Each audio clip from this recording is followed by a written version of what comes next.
Hello, dear brothers and sisters. I'm Anakin Skywalker, and you're watching Counter Coaching Crusade. Today, we are going to solve the CDS 2026 prelims paper. So, let's move to the first question. So, in this CDS paper, there are around 80 or more than 80 questions which are relevant for our CSE prelims. So, we are going to look at them in depth. So, let's move to the first question. The central cytoplasmic region of a prokaryotic cell containing nucleic acid is called. Eukaryotic में nucleus, DNA और cytoplasmic reason वो सब carry करता है, ठीक है। और prokaryotic cell में कौन करता है? न्यूक्लियोइड, ठीक है। न्यूक्लियोइड, ऑइड का मतलब जो पूरी तरीके से कोई चीज़ नहीं बनी हुई है, तो इसका सफिक्स होता है इट इज़ लाइक न्यूक्लियस, ठीक है। ओ आई डी, ऑइड। वैसे इतना रेलेवेंट क्वेश्चन नहीं है, पर फिर भी ठीक है। बी ये हो गया। नेक्स्ट क्वेश्चन थर्ड, ये वाला इंपॉर्टेंट नहीं है। Third, the antibiotic penicillin can kill invading bacteria without harming human cells because it targets bacterial cell wall, cell plasma membrane, ribosome, chromosome. अब देखो, कोई ऐसी चीज़ हार्म करता होगा जो ह्यूमन सेल में तो नहीं होती पर बैक्टीरियल सेल में होती है ना। तो ऐसा क्या होता है जो ह्यूमन सेल में, क्रोमोसोम तो होते हैं हमारे पास, राइबोसोम भी होते हैं, प्लाज्मा मेम्ब्रेन जो सेल की वॉल होती है, सेल की जो लेयर होती है ऊपर वाली फॉस्फोलिपिड लेयर, वो भी होती है। तो सेल वॉल एक ऐसी चीज़ है जो कि बैक्टीरिया और प्लांट्स में होती है पर ह्यूमंस में नहीं होती, मतलब एनिमल्स में नहीं होती। तो ए इसका सही आंसर हो गया। Question number 5, which one of the following is not a function of pigment carotenoid? All right, responsible for yellow orange hues of autumnal leaves, protecting chlorophyll from photo oxidation, photo protective role in our eyes and reaction center in the pigment system. तो इसका answer है D. वैसे ये बहुत factual science का question है, पर इसमें कुछ चीज़ें ऐसी हैं जो कि आ सकती हैं सीएसई में, तो वो देखते हैं। देखो क्या होता है, ये देखो, ये ट्रीज़ है ना, ये ट्रीज़ में ग्रीन लीव्स की जगह कौन सी लीव्स हैं? थोड़ी ब्राउनिश और गोल्डन लीव्स है ना। ये चिनार ट्री है जो कि जम्मू एंड कश्मीर में मिलता है, हिमालयन रीजन में। अब ऐसा क्यों हो जाता है? क्योंकि क्या होता है कि जब ड्राई सीज़न होता है तो ड्राई सीज़न में प्लांट्स जो होते हैं वो फोटोसिंथेसिस करना बंद कर देते हैं। क्यों? क्योंकि उस टाइम पे वाटर की कमी हो जाती है ड्राई सीज़न में, तो वाटर बजट जो फोटोसिंथेसिस में वाटर लगता है वो बहुत ज़्यादा होता है, तो इस वजह से वो उस टाइम के लिए बंद कर देते हैं और जो अपना स्टोरेज वाला फूड होता है उसको यूज़ करते हैं। तो जब वो फोटोसिंथेसिस बंद कर देते हैं तो वो क्या बंद करते हैं एक्चुअली? क्लोरोफिल, अपना क्लोरोप्लास्ट वाला जो रीजन है उसको शट डाउन कर देते हैं। तो जो ग्रीन पिगमेंट होता है वो आना बंद हो जाता है। तो फिर ये जो अंडरलाइंग जो पिगमेंट होता है, जो ये कैरोटिनॉइड होता है, उसका कलर दिखाई देता है। तो ये कैरोटिनॉइड ऐसा दिखाई देता है, ठीक है ना। तो ये हो गया। Next question number 8, consider the following statements with reference to the manure and organic farming. Crop rotation is beneficial in controlling insect, pests and weeds. Basic statement सही है। Bio fertiliser and bio pesticides are not used in organic farming. तो फिर क्या use होता है? Organic farming में natural fertiliser use होते हैं, यानी बायो फर्टिलाइज़र और बायो पेस्टिसाइड, जो कि कमर्शियल वाले नहीं होते, सिंथेटिक नहीं होते। तो 2 ये गलत है, 2 गलत है, तो ये सी और डी चले जाएंगे इन दोनों में से। फिर 3 तो सही है ही, और 1, vermi compost is rich in organic matter nutrients. Vermi compost क्या होता है? जो अर्थवॉर्म वाला कंपोस्ट होता है वो, ठीक है। तो ये भी सही है, तो 20 का सही आंसर हो जाएगा, ठीक है। फिर बायो फर्टिलाइज़र क्या होते हैं? बायो फर्टिलाइज़र कुछ ऐसे माइक्रोब्स और प्लांट्स वगैरह वो सब होते हैं जो कि सॉइल का एब्जॉर्प्शन बढ़ाते हैं रूट्स में, ठीक है। न्यूट्रिएंट्स भी प्रोवाइड करते हैं वो सब। तो बायो फर्टिलाइज़र कौन कौन से होते हैं? एक एजोटोबैक्टर है, ठीक है ना, क्लोस्ट्रीडियम है, एनाबीना है और नोस्टॉक है, ठीक है ना, माइकोराइजा ये भी है। फिर बायोपेस्टिसाइड्स, बायोपेस्टिसाइड्स क्या होते हैं? कुछ ऐसी नेचुरल चीज़ें, माइक्रोब्स या प्लांट्स वगैरह वो सब, प्लांट्स टॉक्सिन्स, जो कि जो पेस्ट होते हैं उनको मारते हैं, ठीक है ना, केमिकल्स का यूज़ किए बिना, ठीक। तो लिविंग ऑर्गेनिजम्स होते हैं, पहली बात तो ये, क्योंकि बायो लगा हुआ है तो ये दोनों ही लिविंग है, ठीक है। इसके एग्जांपल्स बता देता हूँ। एक बैसिलस थ्यूरिनजेंसिस है, बीटी, आपने बीटी कॉटन सुना होगा, तो वो एक बीटी एक बैक्टीरिया होता है, उससे जिन ली है वो कॉटन में। फिर एक होता है ट्राइकोडर्मा, ठीक है, ये एक फंगस होती है जो कि पेस्ट को निपटाती है, ठीक। फिर नीम ऑयल भी आपने सुना होगा, वो भी बायोपेस्टिसाइड है, ठीक है। ओके, क्वेश्चन नंबर 9,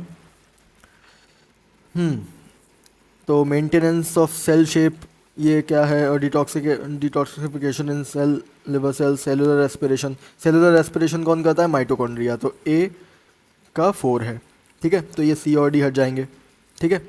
फिर साइटोस्केलेटन मेंटेन द शेप, तो शेप को मेंटेन करने के लिए स्केलेटन का यूज़ होता है, तो ये भी सही है, बी का 1, तो बी का हो जाएगा 1 और ए का हो जाएगा 4, तो बी इसका सही आंसर हो जाएगा, ठीक है ना। और क्या है फिर, स्मूथ एंडोप्लाज्मिक रेटिकुलम, ये क्या करता है, ये storage of chemicals and cell enlargement. और वैक्यूल्स ये नहीं, स्मूथ या तो उसके लिए यूज़ होता है, ये मैंने गलत बता दिया। वैक्यूल्स है स्टोरेज ऑफ सेल्स, और स्मूथ एंडोप्लाज्मिक रेटिकुलम है डिटॉक्सिफिकेशन इन लिवर सेल्स, ठीक है, बी। अब एक चीज़ मैं इसमें बता देता हूँ कि हमारा जो सेल होता है उसमें अलग अलग कुछ ऑर्गेनेल्स होते हैं, और उन कुछ ऑर्गेनेल्स में खुद का डीएनए होता है, ठीक है ना। तो जैसे ये सेल है, इसमें न्यूक्लियस है, तो न्यूक्लियस में खुद का डीएनए होता है। फिर माइटोकॉन्ड्रिया आपने सुना होगा, माइटोकॉन्ड्रिया में खुद का डीएनए होता है, ठीक, उसमें 37 जीन्स होती है। न्यूक्लियस में 20,000 जीन्स के आसपास होती है। फिर एक होता है क्लोरोप्लास्ट। क्लोरोप्लास्ट ये कौन से हैं, ये जो प्लांट्स हैं वो उनके अंदर रहता है, जो ग्रीन पिगमेंट वगैरह, जो क्लोरोफिल वगैरह, वो सब उसी में ही रहता है, प्लास्टिड्स बोलते हैं उसे। तो उसमें कुछ 100 जीन्स रहती हैं उनकी। और एक अभी अभी करंट अफेयर है कि एक नाइट्रोप्लास्ट नाम की एक चीज़ मिली है जो कि नाइट्रोजन फिक्सेशन करता है प्लांट सेल के अंदर ही, ठीक है। तो ये क्या है, ये भी इसकी खुद की जीन्स होती हैं, कुछ 1200 जीन्स होती हैं इसमें भी। तो ऐसे 4 ऑर्गेनेल्स हैं जिनकी खुद की जीन्स होती हैं, माइटोकॉन्ड्रिया, क्लोरोप्लास्ट, नाइट्रोप्लास्ट एंड न्यूक्लियस, ठीक है। Next question number 10, which one among the following pairs disease and there types is not correctly matched. तो पोलियो एक वायरल डिजीज़ है, हाँ बिल्कुल सही। एथलीट्स फुट एक फंगल डिजीज़ है, ठीक है। डेंगू फीवर नॉन वायरल, नहीं, डेंगू फीवर वायरल है, ठीक है ना। और मैंने आपको एक ट्रिक बताई थी, अगर कोई 2 स्टेटमेंट ऑपोजिट हैं तो उसमें से ही एक आंसर होगा, वायरल डिजीज़ और नॉन वायरल डिजीज़, तो इन दोनों में से कोई सा एक होगा, तो ये सी इसका सही आंसर है, ठीक है। पोलियो क्या है, पोलियो एक फीकल ओरल डिजीज़ है, यानी इंटेस्टाइन में इन्फेक्शन करता है, इसकी वैक्सीन है, ठीक है, जो कि हम लगवाते हैं 2 बूंद ज़िंदगी की, वो, ठीक है। और इंडिया पोलियो फ्री हो गया था 2014 में as per world health organisation, ठीक है। एथलीट्स फुट ये एक फंगल इन्फेक्शन हो जाता है पैर में स्वेट वगैरह से। डेंगू फीवर ये एडिस इजिप्टी नाम का एक मस्कीटो होता है, ठीक है ना, फीमेल मस्कीटो होती है जो कि डेंगू वायरस को प्रोपेगेट करती है। वोपिंग कफ ये एक रेस्पिरेटरी डिजीज़ है, जैसा कि लग रहा है कफ से, ठीक है। बैक्टीरियल डिजीज़ है जहाँ लिखा हुआ है, ठीक है। ड्रॉपलेट से ये पास होती है, कोई स्नीज करता है तो जो ड्रॉपलेट्स निकलती हैं, इसकी वैक्सीन भी है और इसका ट्रीटमेंट भी है, ठीक है। ओके, नेक्स्ट क्वेश्चन नंबर 14, ये वाले क्वेश्चंस नहीं है। Which one of the following generation of computers use micro processors in their hardware technology. तो कौन सी है जो हार्डवेयर टेक्नोलॉजी में माइक्रो प्रोसेसर यूज़ किया था इसने, वो है 4th जनरेशन। अब इस सारी जनरेशन मैं बता देता हूँ। सबसे फर्स्ट जनरेशन थी जो वैक्यूम ट्यूब्स यूज़ करती थी सिग्नल पैसेज के लिए, ठीक है ना। और वो बहुत बड़े कंप्यूटर्स होते थे, मतलब बेसिकली ये कंप्यूटर की जनरेशन पूछ रहे हैं। सबसे पहला आपने सुना होगा ना कि एक रूम जितना बड़ा कंप्यूटर होता था, तो ये वही है, फर्स्ट जनरेशन कंप्यूटर। इसमें जो इनपुट के लिए आप चीज़ें जो यूज़ करते थे वो था पंच कार्ड, यानी आप कुछ एक प्रिंट आउट निकालते थे एक 0101 का, और फिर उसको स्कैन करते थे कंप्यूटर में, तब जाके वो काम करता था। यहाँ कीबोर्ड माउस नहीं होते थे उसमें, और उसमें मशीन लैंग्वेज ही काम करती थी जो 0101 में के मेथड में ही आपको देना पड़ता था। फिर सेकेंड जनरेशन क्या है, सेकेंड जनरेशन में ट्रांजिस्टर यूज़ होने लगे, ठीक है। और फिर असेंबली लैंग्वेज, असेंबली लैंग्वेज एक और ऊपर लेवल की लैंग्वेज होती है। सबसे बेसिक लेवल पे होती है मशीन लैंग्वेज, ठीक है, 01। फिर होती है असेंबली लैंग्वेज, ये थोड़ी सी अच्छी रहती है पर मतलब ये भी बहुत काफ़ी वो है, स्टैंडर्ड है। फिर होती है प्रोग्रामिंग लैंग्वेज, तो प्रोग्रामिंग लैंग्वेज जो आजकल हम लोग यूज़ करते हैं, ठीक है। थर्ड जनरेशन क्या है, थर्ड जनरेशन में इंटीग्रेटेड सर्किट यूज़ होने लग गए थे, और इनपुट के लिए क्या यूज़ होता था, कीबोर्ड, ठीक है, जो कीबोर्ड आज यूज़ होते हैं ना वही वाले। फोर्थ जनरेशन में माइक्रो प्रोसेसर यूज़ होने लग गए थे जो कि सेमीकंडक्टर हैं, ठीक है। ओके, फिफ्थ जनरेशन में एआई, क्वांटम कंप्यूटिंग वगैरह ये सब है। अब सिक्स्थ जनरेशन जो आगे आएगा वो क्या है, ऑटोनोमस एआई, जो कि खुद से काम कर लेगा, वो वाला एआई है सिक्स्थ जनरेशन जो अभी आएगा, अभी आया नहीं है। नेक्स्ट, ये सारे क्वेश्चन इंपॉर्टेंट नहीं हैं, ये भी नहीं है, फिर ये भी नहीं है। क्वेश्चन नंबर 36, हाँ तो यहाँ से इंपॉर्टेंट है। Which one of the following items comprises the major portion of revenue expenditure in the budget of the union government of India? सबसे ज़्यादा रेवेन्यू एक्सपेंडिचर गवर्नमेंट किस में करती है? तो सबसे ज़्यादा लोन लेती है, तो फिर उनके इंटरेस्ट पेमेंट में करती है। रेवेन्यू क्या होता है? रिकरिंग, मतलब हर साल करना पड़ता है जो। और एक्सपेंडिचर तो आपको पता है, खर्चा करना। एक होता है कैपिटल एक्सपेंडिचर, यानी वन टाइम एक्सपेंसेस होते हैं वो, यानी आपने कोई मशीन खरीद ली और अब मशीन में आपको ऑयल डालना है, तो वो ऑयल तो आपको हर साल डालना पड़ेगा, तो उसको बोलेंगे रेवेन्यू एक्सपेंडिचर। तो सबसे ज़्यादा इंटरेस्ट पेमेंट में होता है, ठीक है। अब देखो ये है, ये बजट 2026, इसमें ये जो ये है 25, 26 और 26 वगैरह, तो इसमें ये देखो सबसे ज़्यादा कहाँ यूज़ हुआ है, ये इंटरेस्ट पेमेंट में 20 पैसे यूज़ हुए हैं। आप बोल रहे हो कि स्टेट शेयर ऑफ टैक्सेस में 22 लिखा हुआ है, तो स्टेट शेयर ये एक्सपेंडिचर नहीं है, ये तो स्टेट को दे दिया है उन्होंने। अब स्टेट किसी और चीज़ में यूज़ करेगी वो एक अलग बात है, पूरा कहीं कोई वो पेंशन में यूज़ करेगी, मेजर सब्सिडी में यूज़ करेगी, इन जगहों पे यूज़ करेगी। सबसे ज़्यादा एक साथ जो एक्सपेंडिचर होता है वो होता है इंटरेस्ट पेमेंट में, ठीक है। ये है रेवेन्यू एक्सपेंडिचर। फिर पैसा आता कहाँ से है? जो हमारी रिसीट कहाँ से है? तो सबसे ज़्यादा पैसा आता है हमारा कहाँ से?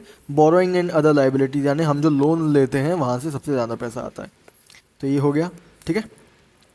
ओके, क्वेश्चन नंबर 37, प्रधानमंत्री फसल बीमा योजना, ठीक, provide risk insurance to farmers against crop damage due to non preventable natural risk. बिल्कुल सही। अगर कोई रिस्क वगैरह, जैसे कोई साइक्लोन वगैरह आ गया, तो उससे जो फसल बर्बाद हो जाती है उसके अगेंस्ट ये वो है, क्या चीज़ है? इंश्योरेंस। सेकंड, रिस्क कवरेज देता है इन केस ऑफ डेथ। नहीं भाई, ये फसल बीमा है नाम में लिखा हुआ है ना फसल बीमा, ये इंसान का बीमा नहीं है, फसल बीमा है। तो इंसान मर जाएगा तो उसको वो नहीं मिलेगा इसमें कुछ भी। Ensure flow of credit to the agricultural sector, ये सही है, अभी बताऊंगा कैसे। फिर PMFBY provides risk coverage of 2 lakh for complete disability of the insured. अगर कोई हैंडीकैप हो जाता है तो मैंने कहा ना ये फसल बीमा है, ये इंसान का बीमा नहीं है। जो ये 2 और 4 गलत हो जाएंगे, तो 2 वाला हट जाएगा, 4 वाला हट जाएगा। अब ये इन दोनों में से है, तो 1 तो सही है ही, 3 सही है क्या? अब देखो क्या होता है कि जब इंश्योरेंस नहीं होता तो क्या होगा? इंश्योरेंस जब नहीं होता तो बैंक वाले लोन नहीं देते एग्रीकल्चरिस्ट को, यानी फार्मर को लोन नहीं देते। क्यों नहीं देते? क्योंकि उनकी अगर फसल बर्बाद हो गई तो क्या होगा? फिर उनका बैंक वालों का लोन कैसे वापस आएगा? तो इसलिए वो लोन नहीं देते। तो गवर्नमेंट ने उनका इंश्योरेंस कर दिया कि अब अगर उनका कुछ फसल बर्बाद भी हो जाती है तो इंश्योर्ड है उसकी, तो गवर्नमेंट पैसे दे देगी, तो इसलिए लोन वो अब दे देते हैं। तो flow of credit is insured, ठीक है ना। तो 1 और 3 सी। अब PMFBY इसके बारे में बता देता हूँ, क्या है ये। देखो ये फसल का बीमा करते हैं, यानी इंश्योरेंस करते हैं। राबी जो क्रॉप्स होती हैं उसमें 1.5% प्रीमियम देना पड़ता है। खरीफ जो क्रॉप होती है उसमें 2%, और कमर्शियल क्रॉप में 5% प्रीमियम देना पड़ता है उसको, फार्मर को। बाकी सब गवर्नमेंट देती है, ठीक है ना। ये क्या क्या कवरेज है इसकी? प्री सोइंग यानी फसल बोने से पहले, और पोस्ट हार्वेस्टिंग यानी फसल काटने के बाद तक का इंश्योरेंस मिलता है इसमें। क्या क्या रिस्क कवर्ड है? साइक्लोन से अगर डैमेज हो जाए तो वो कवर्ड है, कोई अगर बहुत ज़्यादा बारिश हो जाए, अनसीजनल रेन हो जाए तो वो कवर्ड है। 2026 के का करंट अफेयर ये है कि इसमें 2 चीज़ें और ऐड कर दी हैं। अगर वाइल्ड एनिमल ने अटैक कर दिया, यानी कोई लोकस्ट वगैरह आ गई या फिर एलिफेंट ने ख़राब कर दी क्रॉप वगैरह, तो क्या होगा? आपको मिल जाएगा इंश्योरेंस कवर। फिर पैडी अगर इनंडेशन, यानी अगर बार बार आ जाती है तो इस वजह से ख़राब कुछ होता है तो भी आपको मिल जाएगा। तो सी इसका सही आंसर है 1। आप इसको नोट करते हुए चलना, क्योंकि नोट्स वगैरह नहीं मिलेंगे इसके, आपको खुद ही नोट करना पड़ेगा, क्योंकि मैंने नोट्स बनाए नहीं हैं। Which of the following statements with respect to gender inequality index? GII reflects gender based disadvantage in work participation, property and income dimensions, ठीक है। GII reflects gender based disadvantage, अब देखो ये वही है, ये वो वाली ट्रिक कैमोफ्लेज हो रहा है यहाँ पर, ठीक है। 2 सेम स्टेटमेंट है, सिमिलर स्टेटमेंट है दिखने में, तो इसका मतलब इन दोनों में से कोई एक सही होगा। तो कौन सा लग रहा है आपको? क्या जेंडर बेस्ड डिसएडवांटेज GII जो जेंडर इनइक्वालिटी इंडेक्स है वो किस में बताता होगा? वर्क पार्टिसिपेशन में, प्रॉपर्टी में, इनकम डायमेंशन में। आप देख रहे हो ये सब कुछ पैसे की बात चल रही है, तो ये नैरो स्टेटमेंट है। और हेल्थ की बात चल रही है, इसमें इसमें एम्पावरमेंट, सोशल एम्पावरमेंट की बात चल रही है, और इसमें लेबर मार्केट, इसमें इकोनॉमी की भी बात चल रही है। तो ये ज़्यादा वाइड स्टेटमेंट है, तो ये ज़्यादा सही होगा, क्योंकि इनइक्वालिटी सिर्फ उसमें नहीं होती, इकोनॉमिक्स में इनइक्वालिटी सोशल भी होती है, और हेल्थ वाली भी होती है, और इकोनॉमिक भी होती है। ठीक है, तो ये सही होगा। फिर the value of GII ranges from 0 to 1 with a GII of 0 indicating women and man faring equally in all dimension. देखो इनइक्वालिटी बता रहा है, तो जितना ज़्यादा होगा नंबर उतनी ज़्यादा इनइक्वालिटी होगी। तो 1 पे हाईएस्ट इनइक्वालिटी, 0 पे लोएस्ट इनइक्वालिटी, तो बिल्कुल सही, ये वाला आंसर सही है। तो 2 और 3 सही हो जाएगा। ठीक है, अब ये कौन पब्लिश करता है? ये पब्लिश करता है यूनाइटेड नेशन डेवलपमेंट प्रोग्राम। और एक और बता देता हूँ, ग्लोबल जेंडर गैप इंडेक्स, ये वर्ल्ड इकोनॉमिक फोरम पब्लिश करता है। और एक वर्ड याद कर लो, केयर इकोनॉमी। केयर इकोनॉमी कौन सी होती है? ये वो होता है जैसे आपकी मम्मा है, वो आपके लिए खाना बनाती होंगी, तो वो उसका चार्ज नहीं करती ना, तो उसका जो, वो भी इकोनॉमिक गुड्स प्रोड्यूस कर रही हैं पर उसका कोई चार्ज नहीं ले रही। अगर वही खाना आप होटल पर खाने जाओगे तो आपको पैसे देने पड़ेंगे, तो उसको कहते हैं केयर इकोनॉमी, यानी आपकी केयर करती हैं वो, इसलिए आपको खाना बना के खिलाती हैं। तो ये हो गया। ठीक है, question number 39, multi dimensional poverty index. ठीक है, measuring inequalities and deprivations in respect of wealth, income and standard of living dimensions. अच्छा, measuring each person's poverty on the indicators of health, happiness and ownership of vehicles. Measuring each other's overlapping deprivation across the indicators in the health, education and standard of living. Measure each person's separate inefficiencies across indicators in the wealth, income and standard of living dimensions. ठीक है, अब देखो इसमें क्या है, इसमें दो statement contradicting है। एक तो ये बोल रहा है कि पर्सन की सेपरेट इफिशिएंसी बताता है, ठीक है, ये बोल रहा है कि ओवरलैपिंग बताता है। तो ओवरलैपिंग या तो ये ओवरलैप होगा या फिर ये सेपरेट होगा, तो इन दोनों में से कोई एक ही स्टेटमेंट सही होगा, ये दोनों गलत हो जाएंगे। ठीक है, इन दोनों में से कोई एक सही होगा और एक गलत होगा। ठीक है, तो इनमें से क्या है, ये बोल रहा है कि MPI ओवरलैपिंग बताता है और ये बोल रहा है कि सेपरेट बताता है। तो एक्चुअली आंसर क्या है? आंसर इसका ओवरलैपिंग। ठीक है, ये MPI की स्टैंडर्ड डेफिनेशन है, NCERT में दी हुई है। तो ये पर्सन्स की जो ओवरलैपिंग डेप्रीवेशन है, ठीक है, जो कि हेल्थ, एजुकेशन और स्टैंडर्ड, यानी एजुकेशन ख़राब है तो स्टैंडर्ड ऑफ लिविंग भी ख़राब हो जाता है, हेल्थ भी ख़राब हो जाती है। हेल्थ ख़राब है तो है ना, काम नहीं कर पाते तो स्टैंडर्ड ऑफ लिविंग ख़राब हो जाता है, तो ओवरलैपिंग बताता है। तो ए इसका सही आंसर हो गया। अब देखो ये है MPI, इसके ये डायमेंशंस हैं, तो ये आप देख लो, हेल्थ, एजुकेशन और स्टैंडर्ड ऑफ लिविंग, ये 3 डायमेंशंस हैं। ठीक है, उसमें ये न्यूट्रिशन, चाइल्ड मोर्टेलिटी और ये सारी चीज़ें इसकी वो हैं, सब डायमेंशंस। ठीक है, okay. Question number 40, the financial instruments that generate proceeds for investment in environmentally sustainable and climate suitable projects are called as.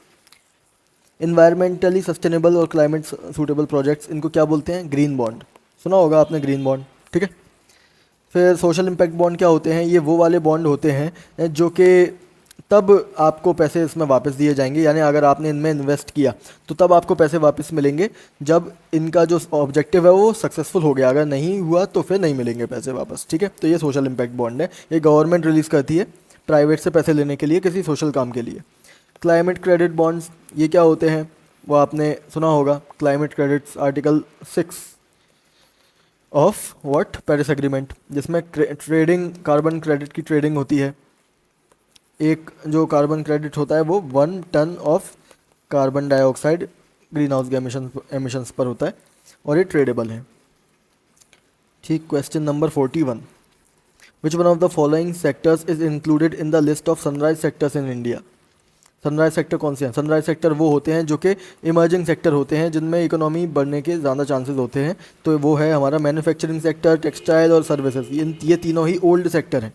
Manufacturing अभी नई नई शुरू हो रही है, हंड्रेड्स ऑफ ईयर्स से है। टेक्सटाइल सेक्टर भी हंड्रेड्स ऑफ ईयर्स से है, सर्विस सेक्टर भी हंड्रेड्स ऑफ ईयर्स से। पर फूड प्रोसेसिंग अभी पिछले 50-60 सालों में शुरू हुई है, तो ये सनराइज सेक्टर है। ठीक है ना, इसकी एग्जांपल बता देता हूँ। एक ग्रीन हाइड्रोजन एक सनराइज सेक्टर है, AI है, क्वांटम कंप्यूटिंग है, ड्रोन्स है, ठीक है, स्पेस टेक है। ठीक है ना, फूड प्रोसेसिंग के लिए हमारी स्कीम्स क्या क्या हैं? एक प्रोडक्शन लिंक्ड इंसेंटिव और एक PMKSY। ठीक है, ओके। क्वेश्चन नंबर 42, सार्क के जो ओरिजिनल मेंबर्स हैं, फाउंडिंग मेंबर्स हैं, वो पूछें। तो ये वैसे बेसिक ज़्यादा वो नहीं है, टफ क्वेश्चन नहीं है। इंडिया, नेपाल, मालदीव्स ये ओरिजिनल मेंबर्स हैं और अफ़गानिस्तान ये 2007 में जुड़ा था।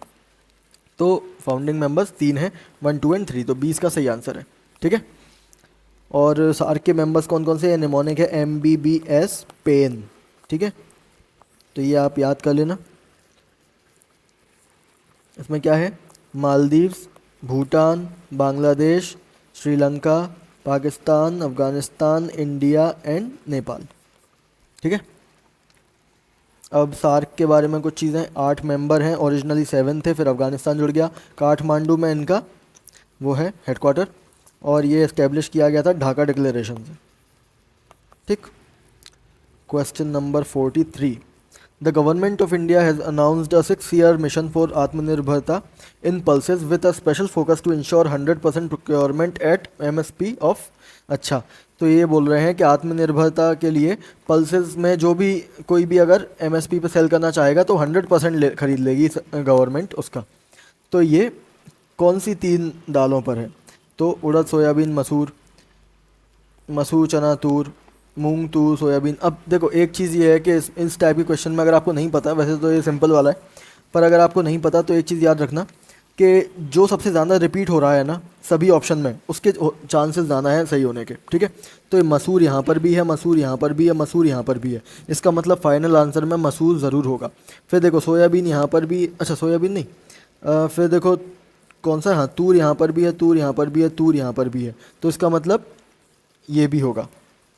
ठीक है, तो ये वाले ऑप्शंस तो कट जाएंगे क्योंकि इसमें नहीं है वो, ये 2 हैं जिसमें मसूर और तूर दोनों हैं, तो आप इन दोनों में से आप सोच सकते हो कि कौन सा वाला होगा, चना वाला होगा या उड़द वाला होगा। तो एक्चुअली इसका आंसर है बी। ठीक है, वैसे करंट अफेयर है बहुत ज़्यादा फेमस, तो पता होगा आपके जो इकोनॉमिक वाले जो टीचर होंगे या फिर किसी ने बताया होगा करंट अफेयर्स जहाँ से भी आप पढ़ते होगे। ठीक है, अब देखो ये तो आपने देख लिया, इसमें तूर और उड़द जो हैं वो खरीफ क्रॉप्स हैं और मसूर जो है वो राबी क्रॉप है, तो ये तो एक सिंपल चीज़ हो गई। फिर और क्या बताया जा सकता है? अच्छा हाँ, एक चीज़ और, सोयाबीन जो है ना, सोयाबीन ये आप इससे भी हटा सकते थे कि सोयाबीन पल्सेस वगैरह में ऑयल सीड में काउंट होता है वो। ठीक है ना, और यहाँ पल्सेस की बात चल रही है। ठीक है, तो अब इसमें MSP के बारे में बता देता हूँ। MSP कौन डिक्लेयर करता है? रिकमेंड करती है CACP, एक कमेटी होती है, और वो फिर cabinet committee of economic affairs को सेंड करती है अप्रूवल के लिए, ये कमेटी अप्रूव करती है। ठीक है, फाइनल, जिसको PM चेयर करते हैं। 22 क्रॉप्स में मिलता है MSP। इसका फॉर्मूला क्या है? MSP कैसे डिसाइड किया जाता है? A2 + FL × 1.5, यानी A2 क्या है? A2 यानी जितने भी फार्मर को एक्सपेंसेस हुए ये क्रॉप को ग्रो करने में, तो वो काउंट करेंगे। फिर जो FL है यानी फैमिली लेबर, जो अनपेड फैमिली लेबर होता है जो अपने बच्चों से काम कराते हैं खेतों में, तो वो उन सब के लिए सरकार कुछ पैसे देती है। फिर इस सब का 1.5 टाइम्स। ठीक है, ये MSP वो डिक्लेयर की जाती है। फॉर्मूला किसने दिया था? स्वामीनाथन कमेटी ने। ठीक है, ओके, तो ये हो गया MSP से रिलेटेड। और क्या है? पल्सेस। पल्सेस क्या होते हैं? पल्सेस नाइट्रोजन फिक्स कर पाते हैं। ठीक है, तो ये चीज़ आप याद रखना, इनमें राइजोबियम होता है। और India is the largest producer, consumer and importer of pulses, यानी सबसे ज़्यादा प्रोडक्शन भी इंडिया में होता है, सबसे ज़्यादा कंजम्पशन भी इंडिया में होता है, और सबसे ज़्यादा इम्पोर्ट भी पूरी दुनिया में इंडिया ही करता है। ठीक है, चना दाल जो है वो more than 50% of India's all pulse production. आपने देखा होगा ना, बेसन जो होता है वो चना दाल से बनता है, तो इस वजह से सबसे ज़्यादा वो है यूज़। ठीक है ना, और चना पर फिर भी 100% प्रोक्योरमेंट का पार्ट नहीं है, क्योंकि चना इतना ज़्यादा होता है कि गवर्नमेंट कहाँ कहाँ तक लेगी, तो इसलिए उन्होंने इसको नहीं रखा। 44, इन्फेंट मोर्टेलिटी रेट। यार ये तो चलो आप पढ़ो इसको, और उसमें कमेंट सेक्शन में इसका आंसर लिखना। ठीक है, ये बस बता देता हूँ मैं, ये TFR है, टोटल फर्टिलिटी रेट, ये वाला पहला ऑप्शन, तो ये नहीं है। बाकी आप बताओ, ये बिल्कुल बेसिक है, ये तो मैंने शायद 9th क्लास में पढ़ा था इकोनॉमी के बुक में। ठीक है, 45, which one of the following indexes is use to assess the state of governance across the states and UTs. State of governance कौन बताता है? ये होता है good governing index, good governance index, ठीक है। मिनिस्ट्री ऑफ पर्सनल इसको declare करती है, इसको रोल आउट करती है। और देखो इसमें आपको दिख भी रहा होगा कि ये ई गवर्नेंस इंडेक्स की बात कर रहा है, ये अर्बन गवर्नेंस की इंडेक्स की बात कर रहा है। स्टेट ऑफ गवर्नेंस, पूरी गवर्नेंस का जो स्टेटस है वो ई गवर्नेंस से थोड़ी पता चलेगा, ना ही सिर्फ अर्बन से पता चलेगा, रूरल क्यों नहीं बताएंगे? तो इसलिए ये दोनों तो होगा नहीं, ठीक है। या तो ये हो सकता है या ये हो सकता है, और ये इंडिया में होता नहीं है, ये OECD डिक्लेयर करती है, जो कि OECD के मेंबर हम नहीं है, ठीक है ना। क्वेश्चन नंबर 46, स्वामी विवेकानंदा's speech in the world parliament of religions at Chicago in 1893 opened with which of the following words? तो सिंपल है ये तो, sisters and brothers of India, इसमें कुछ ये तो सबको पता है। Who among the following was called by Gandhi ji as his राज्य गुरु इन May 1915? ये भी इजी क्वेश्चन है। गोपाल कृष्ण गोखले, जिनको गांधी जी अपना गुरु समझते थे, तो बी भी सही है, ठीक है। ये गांधी जी को एडवाइस करते थे, ठीक है। और एडवाइस इन्होंने यही बोला था कि आप जब इंडिया आए हो तो आप सबसे पहले तो आप पूरी इंडिया का भ्रमण करो, सब जगह इंडिया में जाकर देखो कि क्या स्टेटस है। और इन्होंने एक सर्वेंट्स ऑफ इंडिया सोसाइटी भी बनाई थी, ठीक है, स्टैब्लिश की थी। जी आगरकर ये एक एक्सट्रीमिस्ट थे, ठीक है। इन्होंने डेक्कन एजुकेशन सोसाइटी बनाई थी। क्वेश्चन नंबर 48, स्वदेशी मूवमेंट, फिर आ गया ये। Swadeshi movement had its genesis in the anti partition movement which was started to oppose the British decision to partition of Bengal. One सही है। Aurobindo Ghosh was in favour of extending the movement to the rest of India, ये भी सही है, ठीक है। तो ये दोनों ही सही है, सी। अब इसके बारे में कुछ इन्फॉर्मेशन। औरबिंदो घोष जो हैं, इनकी एक बुक बहुत फेमस है, द लाइफ डिवाइन, ठीक है। और स्वदेशी मूवमेंट के बारे में जान लेते हैं। 7 अगस्त 1905 को हुआ था, जिसको आजकल हम नेशनल हैंडलूम डे के रूप में मनाते हैं, ठीक है। इसमें जो फॉरेन गुड्स थे उनको बर्न कर दिया था, उनके अगेंस्ट में मूवमेंट ओपन किया था। ये किस वजह से हुआ था? क्योंकि लॉर्ड कर्जन जो था उसने बंगाल का पार्टीशन कर दिया था, ठीक है। जो जॉर्ज थे किंग वहाँ के उस टाइम पर, इंग्लैंड के, उन्होंने 1911 में एनरोल कर दिया था और अपनी कैपिटल कैलकाटा से निकाल के दिल्ली में कर ली थी। ये एक चीज़ हो गई। अब ये स्वदेशी मूवमेंट का जेनेसिस कहाँ पर है, मतलब सबसे पहले किसने किया था? तो ये है राम सिंह कूका। ये एक इंसान थे जो कि नामधारी सिख के सेक्ट के थे, जिन्होंने 19th सेंचुरी में इसको सबसे पहली बार किया था। तो सभी ने इसको कॉपी किया था, गांधी जी ने भी, ठीक है। इसमें गणेश उत्सव हुआ था, जो गणेश चतुर्थी करते हो, सेलिब्रेट करते हो, वो पार्टीशन के टाइम पर, यानी स्वदेशी मूवमेंट के टाइम पर सबसे पहली बार सेलिब्रेट किया गया था। और इसमें एक VOC पिल्लई नाम के एक इंसान है, जिन्होंने Indian steam navigation company open की थी, ब्रिटिश शिप बिल्डिंग कंपनीज को काउंटर करने के लिए। और फिर एक घरे बायरे ये नाम की एक बुक है, जो कि रविन्द्रनाथ टैगोर जी ने लिखी थी अबाउट स्वदेशी मूवमेंट, ठीक है। क्वेश्चन नंबर 49, जूनागढ़ इंस्क्रिप्शन जो रुद्र दमन में है वो किससे रिलेटेड है? It is an undated inscription. ऐसी कोई चीज़ नहीं है जो कि अनडेटेड हो। सबका अब डेट गलत हो ये एक बात हो सकती है, पर अनडेटेड कुछ भी नहीं है। कार्बन 14 से हम सब कुछ डेट कर लेते हैं, तो 3 तो गलत है। The inscription records the restoration of reservoir called Sudarshan lake, ठीक है, ये बिल्कुल सही है। सुदर्शन लेक जो कि किसने बनवाया था? चंद्रगुप्त मौर्य ने, फिर उसको रिपेयर करवाया था अशोक ने, फिर रुद्रदमन ने और स्कंदगुप्त ने, ठीक है। तो ये इस इंस्क्रिप्शन में लिखा हुआ है, ठीक है। फिर जूनागढ़ इंस्क्रिप्शन ये संस्कृत में है, ठीक है, सुदर्शन लेक के रिस्टोरेशन के लिए है, तो ये भी 2 भी सही है। The script of this inscription is Kharoshthi and the language is Prakrit. अब जूनागढ़ गुजरात में है, खरोष्टी तो नॉर्थ वेस्ट एरिया में है ना, पाकिस्तान अफगानिस्तान वाले एरिया में, यहाँ पे तो ब्राह्मी है, ठीक है। तो 1 गलत हो गया, 3 गलत हो गया, 2 only is the right answer, ठीक है। अब एक और चीज़ बता देता हूँ। अच्छा, ये अनडेटेड लिखा है ना, ये एक्चुअली 150 CE में डेट हो गया है। सुदर्शन लेक गुजरात में, जूनागढ़ गुजरात में, ठीक। अब हाथी गुम्फा नाम की एक जगह है, हाथी गुम्फा इंस्क्रिप्शन, जो कि उड़ीसा में है, उदयगिरी में। वो खारवेल किंग ने बनवाया था, मतलब खारवेल किंग ने इंस्क्राइब करवाया था, जो कि छेदी डायनेस्टी के किंग थे। इसमें ईयर बाय ईयर रिकॉर्ड है खारवेल डायनेस्टी का, ठीक है ना। खारवेल जो राजा थे छेदी डायनेस्टी के, वो खारवेल की रीन का ईयर बाय ईयर रिकॉर्ड्स हैं। 50, Bower manuscript known for being valuable source on which of the following subjects of ancient India. तो एक्चुअली ये मेडिसिन पर है, ठीक है। ये शिनजियांग में मिली है, जो कि चाइना का वो उइगुर मुस्लिम वाला प्रोविंस है ना, वहाँ पर गुप्ता पीरियड के टाइम की है ये। ठीक है। इसमें वही आयुष जो है ना, आयुर्वेद, उससे रिलेटेड है। 51 वर्नैकुलर प्रेस एक्ट, ये जब आया उसमें लेजिस्लेचर में, तो कौन इंडियन उस टाइम पे मेंबर थे? तो इसका आंसर है ज्योतिन्द्र मोहन टैगोर। ठीक है। अब ये वर्नैकुलर प्रेस बिल, ये किसने लॉन्च किया था? लिटन ने। ठीक है। इसको गैगिंग एक्ट भी कहते हैं, क्योंकि इसने आवाज़ बंद कर दी थी लोगों की। और वर्नैकुलर प्रेस, जो वर्नैकुलर प्रेस है, यानी जो लोकल लैंग्वेजेस वाली प्रेस थी उस पर, उसके अगेंस्ट था। एक आपने सुना होगा अमृता बाजार पत्रिका रात भर में ही हिंदी से इंग्लिश मीडियम हो गई थी, आपने सुना होगा अमृता बाजार पत्रिका, ये एबीपी न्यूज़ है आज के टाइम की। ठीक है।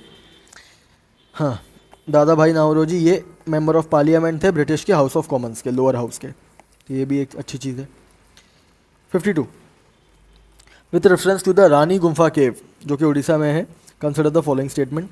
रानी Gumpha cave consist of an oval courtyard, ये गलत है, यू शेप्ड है।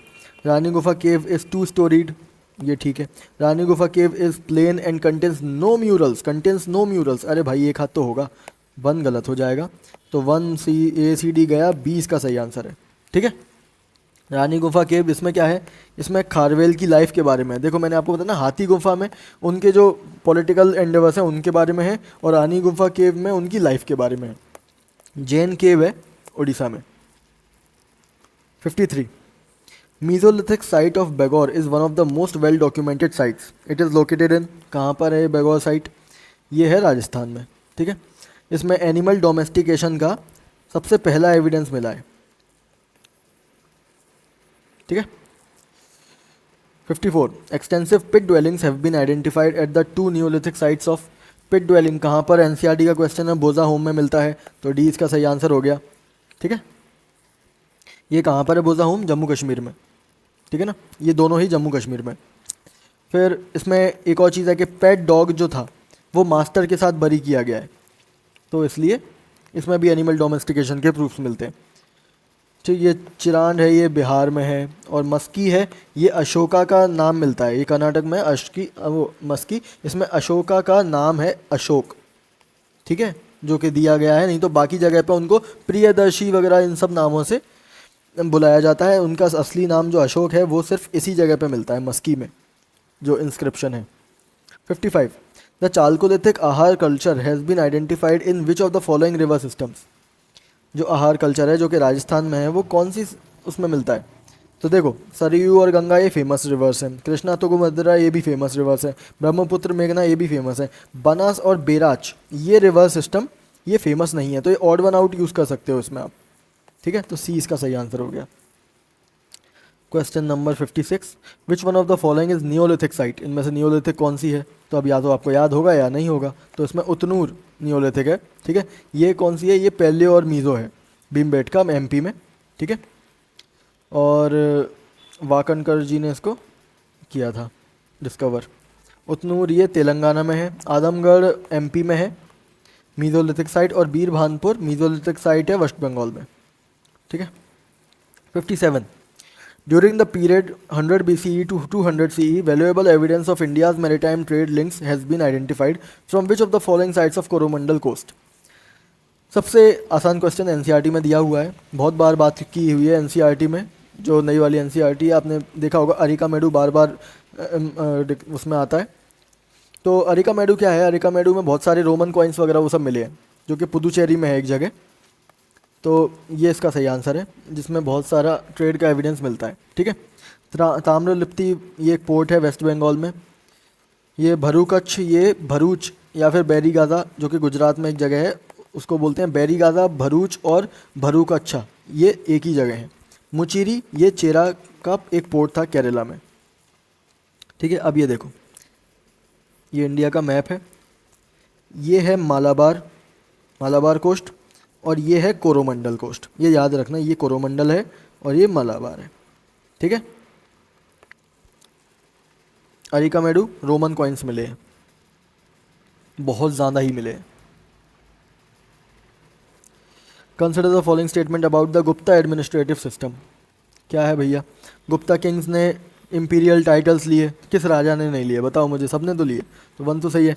Gupta kings work also connected themselves with the gods epithets through Param Devata and परम भागवत। हाँ बिल्कुल सही, उन्होंने कॉइन्स वगैरह पब्लिश किए थे जिसमें उनकी एक तरफ उनकी फ़ोटो थी, अगली तरफ भगवान की फ़ोटो थी, वो थोड़ा सा अपने आप को गॉड्स की तरह दिखाते थे। तो 1 और 2 दोनों ही सही है, सी इसका सही आंसर हो गया। ठीक है ना। अब गुप्ता एडमिनिस्ट्रेशन, गुप्ता के बारे में बता देता हूँ मैं। 319 से 540 CE उसका टाइम पीरियड है। फाउंडर हैं इनके श्री गुप्ता। जो सबसे फेमस रूलर हैं वो है चंद्रगुप्त और चंद्रगुप्त टू, और एक और कौन से हैं, समुद्रगुप्त। ठीक है। और इस टाइम पे विष्टि नाम की एक फोर्स लेबर चलती थी। एक और चीज़ इसमें जो मैं क्लासिफिकेशन बता देता हूँ। भुक्ति प्रोविंसेस को बोलते थे, विषय ये डिस्ट्रिक्ट को बोलते थे, विथिका ये टाउन को बोलते थे, और ग्राम ये किसको बोलते थे? विलेज को। ठीक है। तो सी इसका सही answer. 59. Who was the author of the book of travels called Rihla, written in Arabic, providing extremely rich and interesting details about India? तो ये भी एनसीईआरटी का क्वेश्चन है। B Ibn Battuta. ठीक है, दिया हुआ है इब्न बतूता में। अभी अल बिरूनी ये गजनी के साथ आए थे, उज़्बेकिस्तान के थे। इन्होंने किताबुल हिंद लिखी है। इब्न बतूता ये मोरक्को से थे, 14 सेंचुरी में आए मोहम्मद बिन तुगलक में। मोहम्मद बिन तुगलक ने इनको जॉब दी थी। फिर फ्रेंकोई बर्नियर ये शाहजहाँ के टाइम पे आए थे, और ये दारा शिकोह के फिजिशियन थे शायद, है ना। दारा शिकोह औरंगज़ेब का भाई था जिसको औरंगज़ेब ने मार दिया था बुरी तरीके से। निज़ामुद्दीन अहमद। अब ये दारा शिकोह के बारे में ये भी है कि दारा शिकोह थोड़ा सेकुलर टाइप का था, थोड़ा all religions should have tolerance उस टाइप का इंसान था। औरंगज़ेब थोड़ा टेढ़ा था। क्या कहता था वो उद्दंड काम करता था। ठीक है। तो निज़ामुद्दीन अहमद ये अकबर, ठीक है ना, के टाइम पे आया था। कोई मतलब आया नहीं था, ट्रैवलर नहीं था ये, बस अकबर के टाइम पे एक इंसान था जो कि इसने एक बुक लिखी थी तबाकत ए अकबरी। ठीक है। अब एक और चीज़ बताता हूँ जो इब्न बतूता ने बताई तुगलक के टाइम, खिलजी या तुगलक वगैरह उन सब के टाइम पे, कि एक वो था उलुक, ये एनसीईआरटी में दिया हुआ है। उलुक पोस्टल सिस्टम था उलुक, जो कि हॉर्स पोस्ट था। यानी ऐसा होता था कि जैसे सोचो कि ये कोई 4 जगह हैं, यहाँ से मुझको पोस्ट डिलीवर कराना है यहाँ पर, ठीक है, तो मैं इस इंसान को दे दूंगा, ये यहाँ पे टुक टुक करते हुए जाएगा, और यहाँ पे घोड़े से ये देगा उसको आपकी पोस्ट, फिर ये जाएगा इधर, फिर ये देगा आपकी पोस्ट इसको, ये वापस लौट आएगा, और फिर ये आगे जाएगा, ऐसे करके ये होता था। ठीक है ना। तो इसमें 2 तरीके के थे। घोड़े से जाने वाले को उलुक कहते थे, और जो भाग के जाता था उसको दवा कहते थे। भाग के वो शॉर्ट डिस्टेंस कवर करते थे, और उलुक से वो लॉन्ग डिस्टेंसेस कवर करते थे। बहुत फास्ट था ये उस टाइम के हिसाब से। The 12th century witnessed the emergence of a new movement in Karnataka led by Basavanna, who was a minister of court of a Kalchuri ruler. His followers was known as Virashaiva. ये we शैवा movement था, ठीक है ना, Lord बसावन्ना का। इसको लिंगायत भी कहते हैं, ठीक है ना। ये एक एंटी ब्राह्मण एंटी कास्ट मूवमेंट था, वुमेन राइट्स की का फेवर करता था, और इसके एक वचनाज थे। वचनाज यानी उनके कुछ हिम्स वगैरह उस टाइप के होते थे। अब ये और एक ये पुष्टि मार्ग है, ये वल्लभाचार्य का है। ठीक है। ये कबीरनाथ और ये सब वो है, ये ज़्यादा इम्पोर्टेंट नहीं है। 61 इंडस्ट्रियल रिवॉल्यूशन में क्या क्या था? तो large scale production started with the help of machinery in factories, ये बिल्कुल सही है। Industrialised countries became dependent upon other countries for the supply of raw material, बिल्कुल सही है। The industrial revolution saw the replacement of handicraft by power driven machinery, ये भी सही है। तो 1 2 3 इसका डी इसका सही आंसर हो गया। अब मैं आपको सभी इंडस्ट्रियल रिवॉल्यूशन के बारे में बता देता हूँ। अभी तक टोटल 5 इंडस्ट्रियल रिवॉल्यूशन हुए हैं। पहला वाला हुआ था 1784 में, जिसमें स्टीम इंजन यूज़ होता था। फिर सेकंड हुआ 1870 में, जिसमें आईसी इंजन यूज़ होता था, जिसमें क्रूड ऑयल का यूज़ होने लगा। ठीक है, पहले कोल का यूज़ होता था, फिर क्रूड ऑयल का होने लगा। फिर थर्ड हुआ 1969 में, जिसमें कंप्यूटर्स आ गए, ये भी एक इंडस्ट्रियल रिवॉल्यूशन था। फिर फोर्थ में जो कि 2011 में आया, उसमें आईओटी और बिग डेटा वगैरह ये सब आ गए थे, और एआई भी थोड़ा बहुत आ गया था। फिर फिफ्थ आया जिसमें 2021 में कोबोट्स आ गए। कोबोट्स क्या होते हैं? यानी जो रोबोट्स जो कि इंसान के साथ में काम करें, इंडिया वो इंसान को रिप्लेस ना करे पर इंसान के साथ में काम करें, वो सब। ठीक है, इसको बोलते हैं कोबॉट्स। क्यों बोलते हैं उनको? क्योंकि कोलैबोरेटिव रोबोट्स होता है इसका full form. Question number 62, which of the pairs of Ashokan inscription are located is are correctly matched. Jaugada ये उड़ीसा में है, ये तो बहुत फेमस जगह है। इसको आप हटा दो तो 1 हट जाएगा, फिर बहापुर और राजुला मंडागिरी ये न्यू दिल्ली में, न्यू दिल्ली और आंध्र प्रदेश में। तो 2 और 3 सही है, डी इसका सही आंसर हो जाएगा। अब मैं आपको बाकी 8 जो हैं वो बता देता हूँ। अशोकन इंस्क्रिप्शन सबसे पहला है शहबाजगढ़ी, ठीक है ना, शहबाजगढ़ी ये पाकिस्तान में है। मानशेरा ये भी पाकिस्तान में है, ठीक है, ये पाकिस्तान वाले हो गए। अब कलसी उत्तराखंड में है। गिरनार ये तो आपको पता है गुजरात में है। सोपारा ये कहाँ पर है? ये महाराष्ट्र में है। धौली, धौली आप मुझे कमेंट सेक्शन में बताओगे कि कहाँ पर है। एरागुड़ी, एरागुड़ी आंध्र प्रदेश में है। सन्नाटी ये कहाँ पर है? कर्नाटक में। तो ये सारे अशोकन इंस्क्रिप्शन हो गए, मेजर रॉक एडिक्ट्स बोलते हैं इन्हें। Question number 63, with reference to the Indo Roman trade in ancient India the term orai refers to. मैंने इसमें आपको कई बार बताया, इस टाइप के क्वेश्चन में ये सब फालतू की चीज़ें नहीं होती, हमेशा जो इकोनॉमी से रिलेटेड होती है वो चीज़ होती है। इसमें कॉइन्स की बात हो रही है, हमेशा इसका आंसर या तो पोर्ट होगा या कॉइन होगा या इस तरीके से कोई चीज़ होगी। ठीक है, परफ्यूम वर्फ्यूम इन सब फालतू की चीज़ों पर यूपीएससी क्वेश्चन नहीं पूछती। Basoli, a bold and intense style of miniature painting is associated with one of the following regions of India। ये कहाँ पर है? हिमाचल प्रदेश और जम्मू कश्मीर में है। ठीक है, देखो ऐसी पेंटिंग होती है। अभी या तो आपको पता होगा या नहीं पता होगा, इसमें और कुछ नहीं किया जा सकता। 65, which of the following factors were responsible for the rise of Magध as the most powerful mahajanapada during the 6th century। Reason of productive agriculture, बिल्कुल सही, गंगा बेसिन है, फ्लैट लैंड्स है वहाँ पर। ठीक है, accessibility to iron ore mines, बिल्कुल छोटा नागपुर प्लेटू है वहाँ पर, तो इस वजह से आयरन ओर ज़्यादा था तो प्रोडक्शन ज़्यादा होता था, साथ में सोल्जर्स भी स्वॉर्ड्स वगैरह वो सब अच्छी बना पाते थे। Availability of elephants in the region, तो एलिफेंट्स तो पूरी इंडिया में मिलते हैं, तो ये उस रीजन में ज़्यादा मिलते हैं क्योंकि सुंदरबंस वगैरह वाला रीजन है। तो 1 2 3 ऑल करेक्ट हो जाएगा, डी इसका सही आंसर है। ठीक है,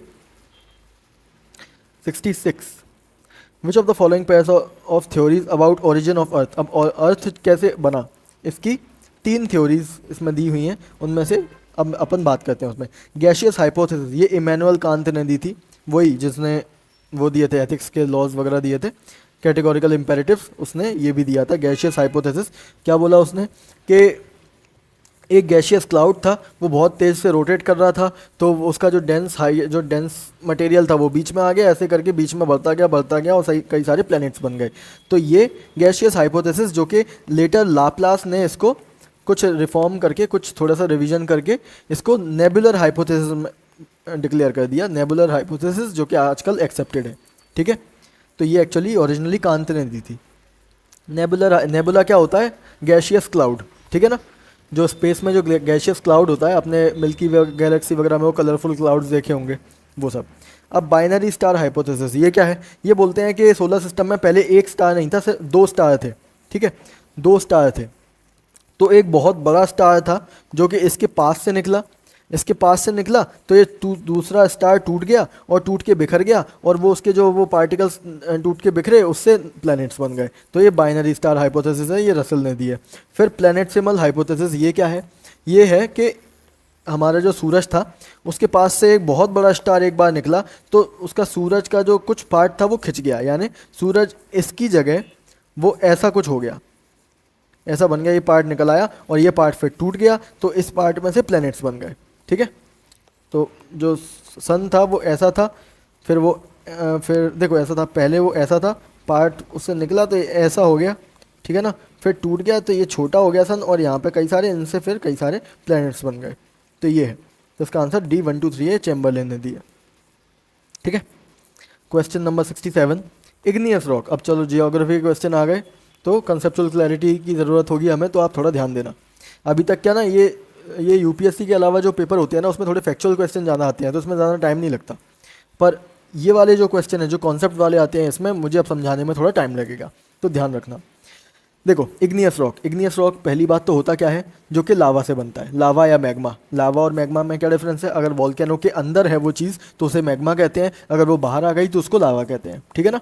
तो लावा या मैग्मा से जब बनता है रॉक तो उसे इग्नियस रॉक कहते हैं। अब हम क्वेश्चन पढ़ते हैं, इनमें से कौन से स्टेटमेंट्स करेक्ट हैं इग्नियस रॉक्स को लेकर। When magma cools deep in the Earth's interior, it results in the formation of fine-grained igneous rocks. देखो वो करेक्ट पूछा है तो ये गलत है। गलत क्यों है, ये बोल रहे हैं कि मैग्मा जब अर्थ की क्रस्ट के अंदर यानी वॉल्केनो के अंदर ही जब है ना वो सॉलिडिफाई हो जाता है तो फाइन ग्रेन्ड इग्नियस रॉक्स बनते हैं। नहीं भाई, फाइन ग्रेन्ड तब बनते हैं जब वो बाहर आ जाता है मैग्मा, क्योंकि बाहर आ जाता है तो वो बहुत जल्दी सॉलिडिफाई होता है, इतना जल्दी कि जो बड़े बड़े पार्टिकल्स हैं उनका बनने का टाइम ही नहीं मिल पाता, तो वो छोटे छोटे पार्टिकल्स बने रह जाते हैं, ठीक है। तो इसलिए आपने देखा होगा जैसे ब्लैक सॉइल है वो बसाल्ट से बनी है ना, तो वो यही है, फाइन ग्रेन्ड इग्नियस रॉक्स बनते हैं। क्रिस्टलाइज्ड हैवी रॉक्स नहीं बनते। हैवी रॉक्स तब बनते हैं जब वो सॉलिडिफाई ज़मीन के अंदर यानी वॉल्केनो के अंदर ही हो जाता है, ठीक है। तो ये गलत है। Basalt is a type of intrusive igneous rock. Basalt से आपका पूरा डेकन ट्रैप बना हुआ है जो कि बहुत ही हाईली फ्लूइड लो विस्कोसिटी वाला बेसिक, दो टाइप के होते हैं एसिड और बेसिक, तो ये बेसिक रॉक है, बेसिक वो है लावा, उससे बनता है बसाल्ट। तो ये इंट्रूसिव नहीं है, एक्सट्रूसिव है। इंट्रूसिव कौन से होते हैं, जो अर्थ के अंदर यानी वॉल्केनो के अंदर ही रॉक सॉलिडिफाई हो जाते हैं, और एक्सट्रूसिव कौन से होते हैं, जो बाहर होते हैं, ठीक है। तो ये भी गलत है। Most of the minerals of igneous rocks are silicates, ये सही है। इसका कारण क्या है, क्योंकि अर्थ में मैक्सिमम जो अर्थ की क्रस्ट में जो एलिमेंट्स हैं वो हैं ऑक्सीजन जो कि 46% है, और सिलिकेट्स जो कि 27% है। तो जब लिक्विड बन जाता है, लावा बन जाता है, तो लावा में ये सिलिकेट्स और ऑक्सीजन, सिलिकॉन और ऑक्सीजन मिक्स हो जाते हैं तो सिलिकेट्स बन जाते हैं, ठीक है ना, SiOX बोलते हैं, सिलिकेट्स बन जाते हैं। तो इसलिए इग्नियस रॉक जो कि लावा से बनते हैं वो मोस्टली सिलिकेट्स ही होते हैं, तो सी इसका सही आंसर है। फिर D, extrusive igneous rocks often undergo lithification. Lithification का क्या मतलब होता है, जब सेडिमेंट्री रॉक्स आपस में क्रश हो जाते हैं और सॉलिडिफाई हो जाते हैं उसको लिथिफिकेशन कहते हैं। ये इग्नियस रॉक्स लिथिफिकेशन नहीं होता, सेडिमेंट्री रॉक्स का होता है, तो ये स्टेटमेंट गलत हो जाएगा। एक्सट्रूसिव इग्नियस रॉक क्या होते हैं ये मैंने आपको बता दिया, ठीक है ना। Okay, question number 68, metamorphic rocks. अच्छा क्वेश्चन है। मेटामॉर्फिक रॉक क्या होते हैं कि जब कोई एक रॉक है, जैसे या तो वो रॉक होगा इग्नियस रॉक या फिर वो होगा कौन सा, सेडिमेंट्री रॉक, तो इन दोनों में से कोई भी रॉक पे अगर बहुत ज़्यादा टेम्परेचर या बहुत ज़्यादा प्रेशर पड़ेगा तो वो उनका फॉर्म बदल जाता है, उसे मेटामॉर्फिक रॉक कहते हैं, ठीक है ना। अब मेटामॉर्फिक रॉक होते हैं दो टाइप के, एक तो होता है ऑर्थोमेटामॉर्फिक। ऑर्थोमेटामॉर्फिक होता है जो इग्नियस रॉक से बनता है, एक होता है पैरामेटामॉर्फिक जो कि सेडिमेंट्री रॉक से बनता है, ठीक है। तो orthometamorphic rocks are formed from igneous rocks, ये बिल्कुल सही है। Intense heat of intruding magmas result in the metamorphism of the surrounding rocks, a process known as dynamic metamorphism. नहीं, अब ये गलत है। अब मैं आपको बताता हूँ कैसे। अब तीन तरीके की प्रोसेस होती है। सबसे पहली बात, अगर मैंने आपको बताया कि या तो उस पर बहुत ज़्यादा टेम्परेचर पड़ेगा या बहुत ज़्यादा प्रेशर पड़ेगा। अगर बहुत ज़्यादा टेम्परेचर पड़ता है तो उस प्रोसेस को क्या कहते हैं, कॉन्टैक्ट मेटामॉर्फिज्म, ठीक है ना, जब बहुत ज़्यादा टेम्परेचर पड़ता है। और जब बहुत ज़्यादा प्रेशर पड़ता है तो उसको कहते हैं डायनामिक मेटामॉर्फिज्म। इसमें कह रहे हैं इंटेंस हीट को डायनामिक बोल रहा है, नहीं, इंटेंस प्रेशर से बनता है मेटामॉर्फिक, वो डायनामिक, ठीक है। इंटेंस हीट से कॉन्टैक्ट मेटामॉर्फिज्म बनता है। और एक होता है जब हीट और प्रेशर दोनों एक साथ पड़ जाएं, उसको रीजनल मेटामॉर्फिज्म बोलते हैं, ठीक है ना। ओके, अब ये देखो, ये एक मैप है महाजनपद का, ये वाला क्वेश्चन था इस वजह से मैंने रख दिया है। ये ओल्ड एनसीईआरटी का, इसमें से क्वेश्चंस आए हैं। तो ये देख लो, सबसे साउथ में अस्माक नाम का एक वो है महाजनपद जो कि विंध्यास से साउथ में होने वाला अकेला वो है महाजनपद, ठीक है ना। तो ये इनके देख लो आप, ये वाले जो महाजनपद है। क्वेश्चन नंबर 69, वॉल्केनिक कोन्स पर क्वेश्चन है, ठीक है। During volcanic eruptions acid lava cones are formed by highly viscous लावास।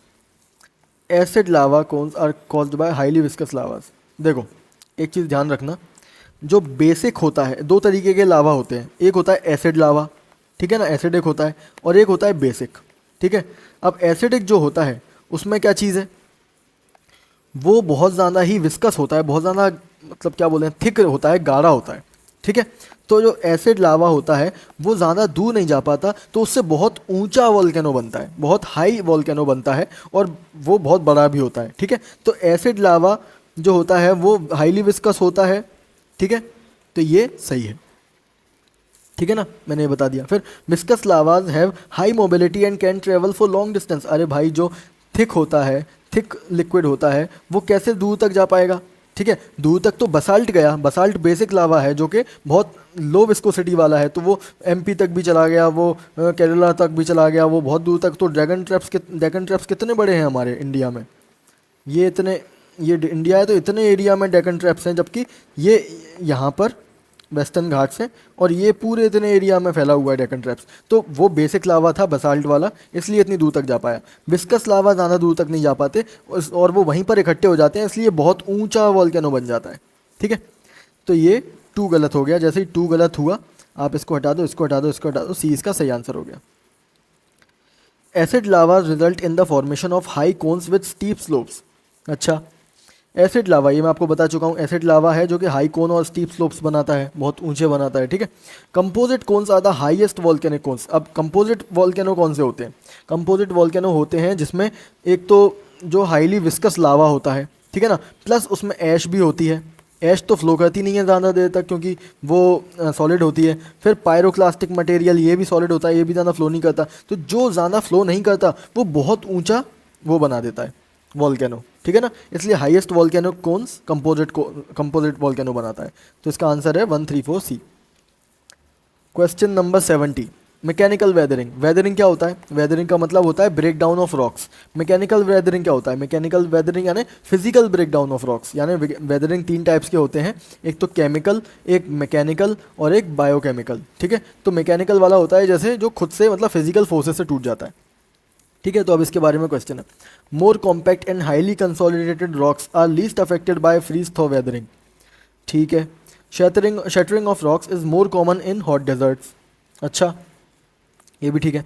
Crystalline rocks are often prone to exfoliation. ये भी सही है। ये वाला क्वेश्चन मैंने अपने टेलीग्राम चैनल पर डाला हुआ है, और इसका मैं अभी थोड़े से नोट्स से जो आपको पढ़ाऊँगा वो भी मैं अपने टेलीग्राम चैनल पर डाल दूँगा। तो उससे क्या होगा, आप पढ़ पाओगे आराम से उन्हें, क्योंकि ये इंपॉर्टेंट क्वेश्चन है, वेदरिंग पे क्वेश्चन आ रहे हैं। ठीक है, 2 साल में तो, पिछले 2 सालों में तो पूछा है, 2025 और 2024 में तो पूछा है। अब देखो, पहली बात, more compact and highly consolidated rocks are affected by freeze thaw weathering. अब ये फ्रीज थॉ वेदरिंग क्या होता है? मान लो कि कोई रॉक है, उसमें कुछ क्रैक्स हैं, इसमें पानी चला जाता है, और अगर बहुत ठंडा है जैसे हिमालयाज़ पे है ये, तो ये पानी जम जाएगा, और जैसे ही आइस बन जाती है तो उसका वॉल्यूम बढ़ जाता है, एक्सपेंड हो जाती है। तो एक्सपेंड होती है तो ये क्रैक बड़े हो जाएंगे और रॉक टूट जाएगा। ठीक है, रॉक टूट के बिखर जाएगा। तो मैंने क्या कहा, वेदरिंग क्या होती है? Break down of rocks. ठीक है, तो फ्रीज थॉ वेदरिंग तब होती है जब पानी जम जाता है रॉक्स के क्रैक्स में और वो एक्सपेंड हो जाता है, तो वो रॉक टूट जाता है। तो मोर compact and highly consolidated rocks, यानी बहुत ताकतवर जो रॉक्स होंगे, बहुत स्ट्रॉन्ग होंगे, वो लीस्ट अफेक्टेड। हाँ, तो ये बात सही है ना, जो सबसे स्ट्रॉन्ग रॉक्स होंगे वो सबसे कम अफेक्ट होंगे, वो सबसे मुश्किल से टूटेंगे। तो ये सही है। Shattering of rocks is more common in hot deserts. अब देखो, ये शैटरिंग ऑफ रॉक्स वाला क्या है?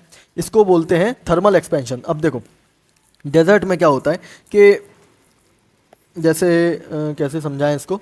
हाँ, देखो, दिन में क्या होता है कि बहुत ज़्यादा गर्मी पड़ती है। ठीक है, जब हीट ज़्यादा पड़ती है तो कोई भी मटेरियल होता है वो एक्सपेंड करता है। ठीक है, अब रात में बहुत ज़्यादा ठंडी पड़ती है डेजर्ट में, तो वही मटेरियल कॉन्ट्रैक्ट करता है। तो ये मूवमेंट, ये रॉक बड़ा छोटा होता है तो उसकी वजह से रॉक टूट जाता है। इसको कहते हैं थर्मल एक्सपेंशन।